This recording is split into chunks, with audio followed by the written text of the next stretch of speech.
상하이 당국은 강력한 태풍 푸아산의 영향으로 시내의 112만 주민들을 긴급 대피시켰습니다. 기상 관측소의 데이터에 따르면 태풍은 이 대도시에 상륙하여 우둥과 펑시안 구역에서 6시간 동안 30cm가 넘는 기록적인 강수량을 초래하는 강한 폭우를 일으켰습니다. 이 자연재해는 교통 인프라에도 큰 영향을 미쳤으며 54대의 기차와 26척의 페리 운행이 중단되었습니다. 태풍 푸아산은 목요일에 중국 동부의 저장성을 처음으로 강타한 후 상하이에 상륙했습니다. 충돌시 최대 풍속은 초당 23m에 달했습니다.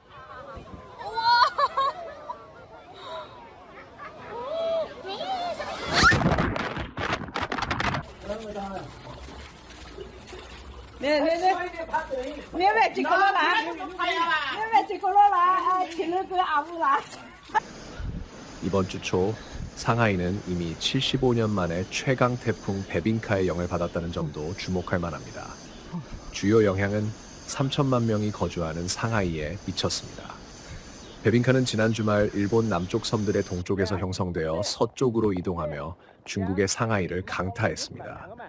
이는 지난 75년 동안 도시가 직면한 가장 강력한 태풍이었습니다.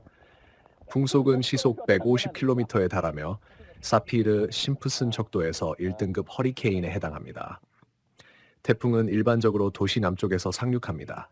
상하이는 과거에 유사한 재해를 만난 적이 2번뿐이며 그 해는 1949년과 2022년이었습니다. 강력한 태풍 베빈카가 2024년 10월 16일 월요일 아침에 중국을 강타했습니다. 중국 기상청에 따르면 이 태풍은 1949년 이후 가장 강력한 태풍입니다. 중국 동부에 위치한 대도시 상하이는 인구가 2,400만 명이 넘으며 가장 큰 피해를 입었습니다. 태풍 베빈카는 동중국해를 지나 일본의 아마미 제도를 통과했습니다. 바람 속도는 시속 98km에 달했습니다. 태풍은 아침까지 상하이에 도달했으며 기상학자들은 바람 속도가 초속 42m에 이른다고 보고했습니다. 월요일 아침에는 약 10cm의 강수량이 기록되었습니다.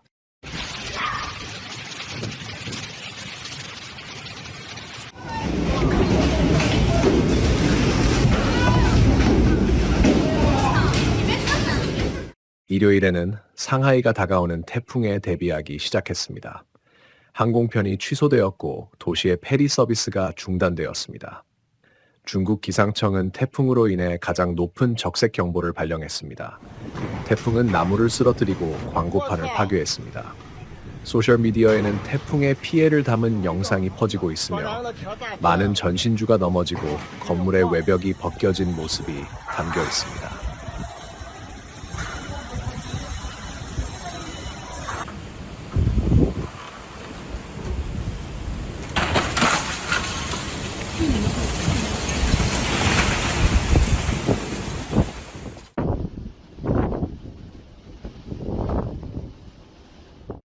태풍은 중추절과 겹쳤습니다.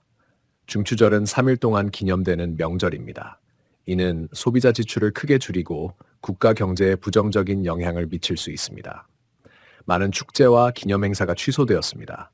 일부 관광객은 호텔에 갇히게 되었고 다른 관광객들은 상하이 여행을 취소했습니다. 이 태풍은 올해의 첫 대규모 자연재해가 아닙니다. 여름 동안 중국의 일부 지역은 가뭄을 겪었고 다른 지역은 홍수 피해를 입었습니다. 또한 중국에서는 1961년 이후 가장 더운 7월이 기록되었습니다.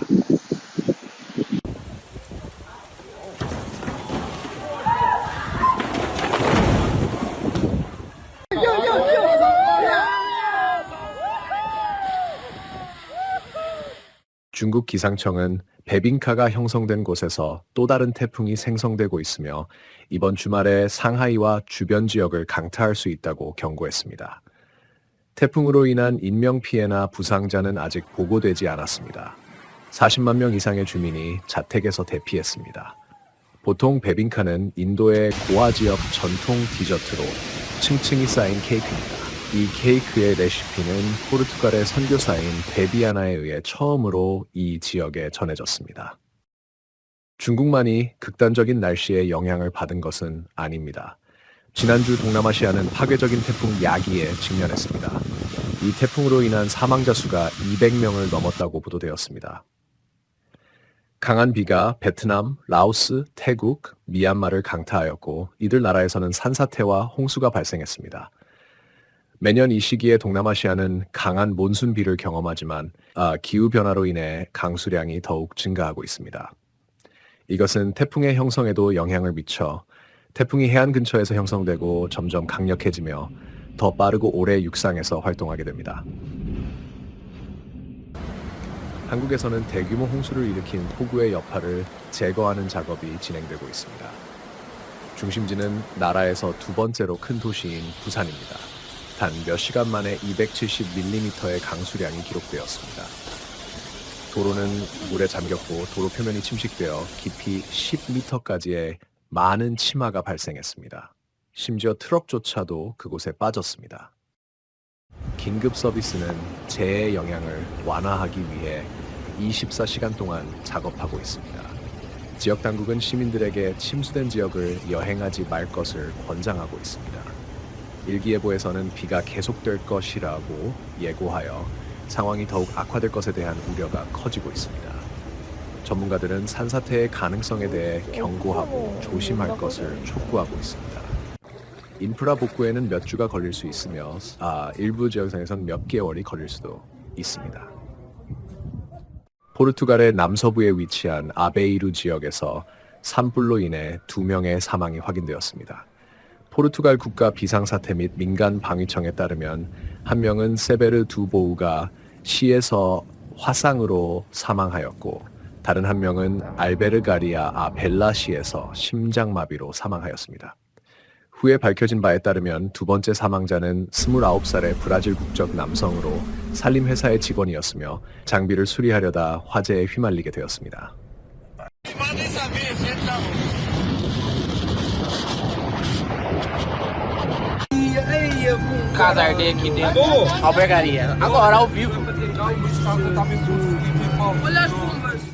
그중 3명은 아베이루의 병원에 입원해 있으며 나머지 1명은 코임브라의 대학병원으로 이송되었습니다.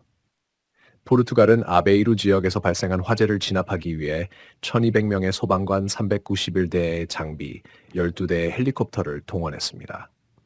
또한 포르투갈 정부의 요청에 따라 유럽연합은 신속하게 8대의 항공기를 산불 진압에 지원했습니다.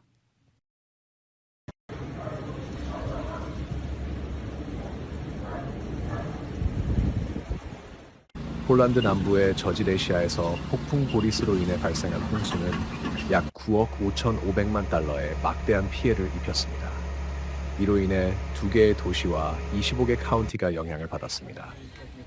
폴란드 인프라 장관인 다리우시 클림착은 도로 피해가 4천만 달러, 철도 인프라 피해가 5,200만 달러를 초과했다고 보고했습니다.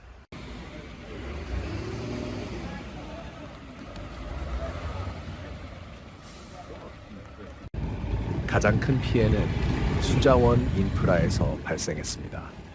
저수지, 댐 및 기타 수리시설이 손상되었습니다. 폴란드 총리실의 수장인 얀 그라베츠는 재해 지역에 739개의 정착지가 있으며 230만 명 이상이 거주하고 있다고 언급했습니다. 5만 7천 명이 피해를 입었고 6천 명 이상이 대피해야 했습니다. 초기 데이터에 따르면 홍수로 인해 만일 1,500개의 주거 건물이 파괴되었습니다. 이 홍수는 비정상적으로 강한 비로 인해 9월 중순에 발생했으며 1997년 이후 가장 심각한 피해를 기록했습니다. 폴란드 전역에서 30일 동안 비상사태가 선포되었습니다.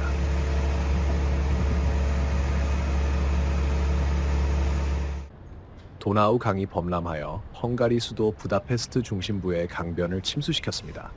목격자들은 피해를 입은 지역 중 한 곳에서 영상을 촬영했습니다. 영상에는 헝가리 국회의사당 건물 앞의 지역이 물에 잠긴 모습이 보입니다. 도나우 강의 수위가 눈에 띄게 상승해 처박혀 있던 배들이 강변난 난간과 시각적으로 같은 높이에 놓였고 강을 따라 이어진 도로는 물에 잠겼습니다.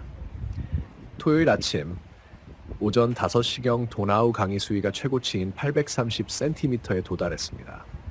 그 이후로 물이 점차 빠지기 시작했습니다.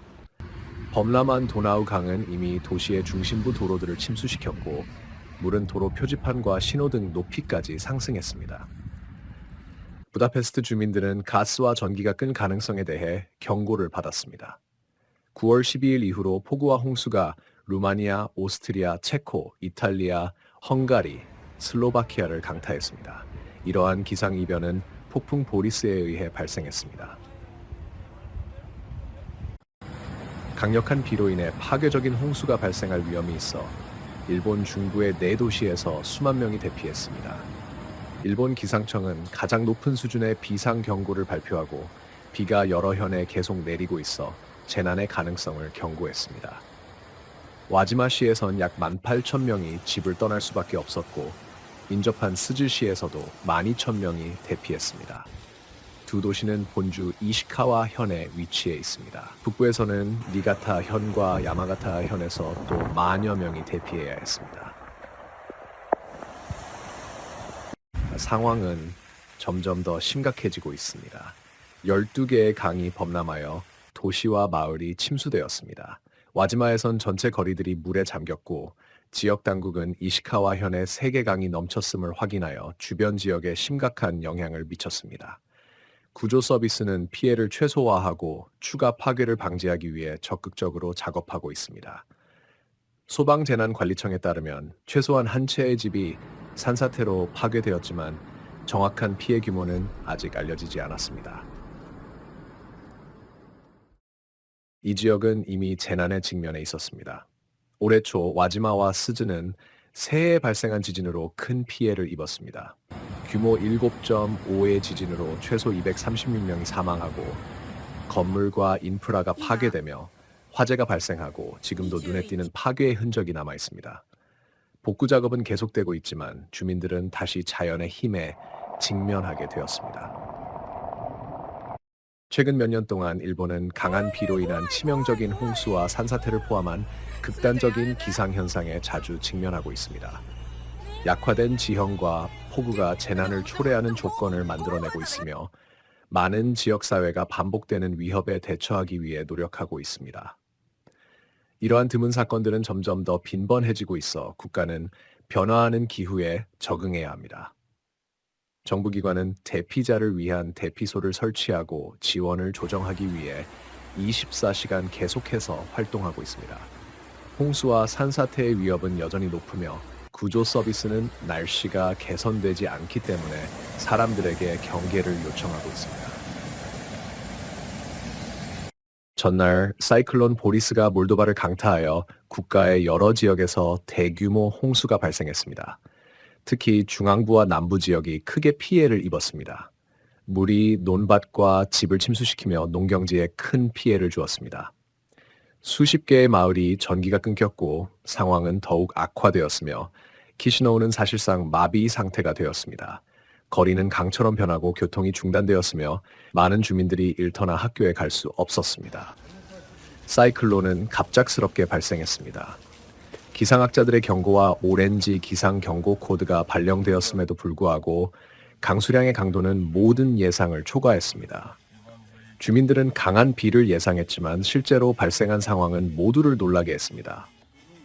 일부 지역에서는 몇 시간 만에 한 달치 강수량에 해당하는 비가 내렸고 이로 인해 재앙적인 결과가 초래되었습니다.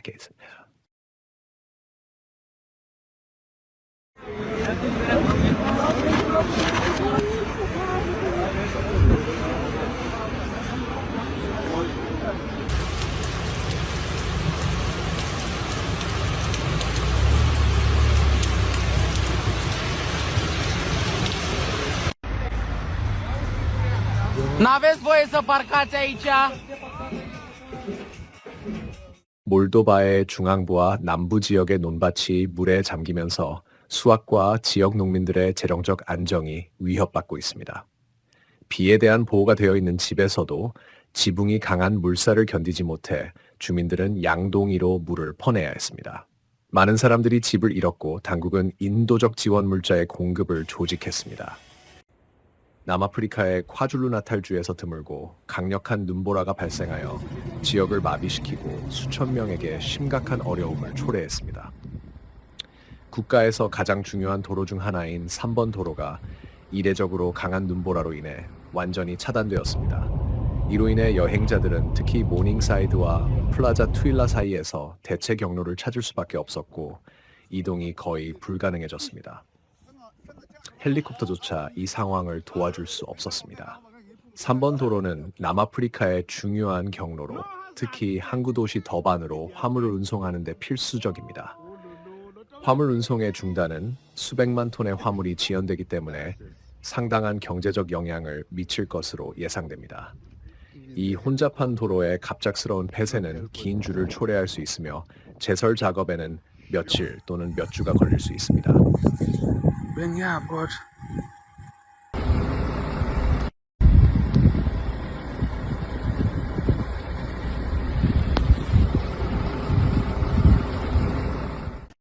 요하네스버그에서 출발하는 모든 차량은 심각한 어려움에 직면했습니다.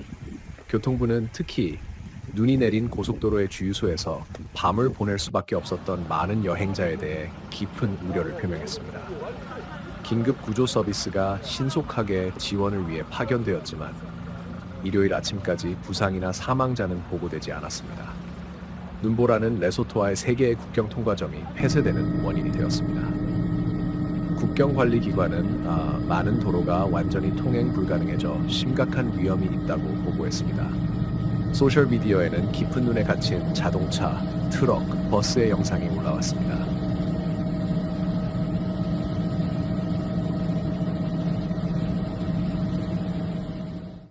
남아프리카 기상청은 이 지역의 위험한 조건에 대한 경고를 발령하며 눈보라가 가축의 죽음과 농작물 손상을 초래할 수 있다고 경고했습니다. 여러 지역의 산악 통로는 완전히 차단되었습니다. 많은 농촌 지역에서 필수 서비스에 대한 접근이 차단되어 주민들이 고립되었습니다. 눈이 계속 내리고 있어 일부 지역은 접근할 수 없게 되었습니다. 사망자는 보고되지 않았지만 강한 눈보라는 주 전체에 심각한 영향을 미쳤습니다. 학교와 기업은 폐쇄되었고 공공 서비스는 전력 공급에 어려움을 겪고 있습니다. 전선에 쌓인 눈의 무게가 여러 지역에서 정전을 일으켜 많은 주민들이 몇 시간 동안 전력을 잃었습니다.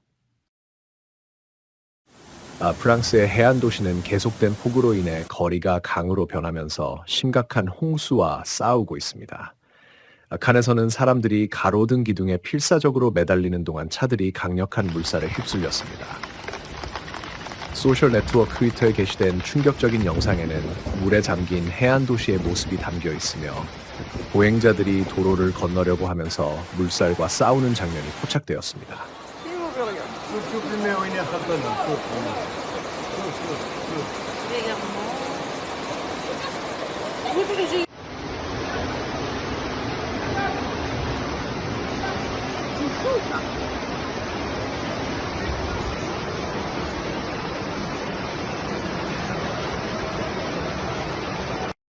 프랑스 국립기상청 메테오 프랑스는 현재도 유효한 긴급 홍수 경보를 발령했습니다. 그들은 특히 이 취약하거나 노출된 지역에서 중간 정도의 피해가 예상되며 야외 활동을 하는 사람들에게 경고했습니다. 주민들은 경계를 늦추지 말고 최신 날씨 업데이트를 확인할 것을 권장받았습니다. 다른 바이럴 영상에서는 쓰레기통이 물에 잠긴 거리에서 떠다니고 차량들이 거의 완전히 물에 잠긴 모습이 보입니다. 한 영상의 자막에는 오늘 아침 칸이 비에 잠겼다라고 적혀 있습니다. 일부 영상은 지하 주차장과 터널이 완전히 물에 잠긴 모습도 보여줍니다.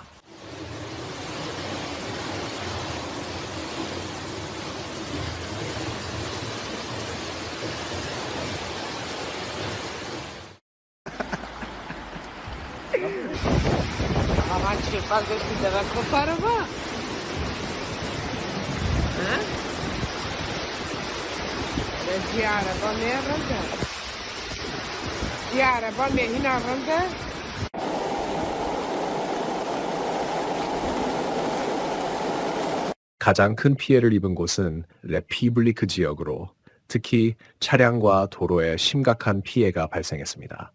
X에 게시된 도시의 공식 페이지에 따르면 미디 대로로 이어지는 통로를 포함한 여러 주요 경로가 침수되었습니다. 라샤 마테오에 따르면 폭풍은 1시간 동안 26mm의 비를 내렸으며 그중 18mm가 단 12분 만에 내려 도시 전역에 대규모 물살을 일으켰습니다. 폭풍의 최악의 단계는 지났지만 그 여파로 도시는 혼란에 빠졌고 당국은 복구 작업을 계속하고 있습니다.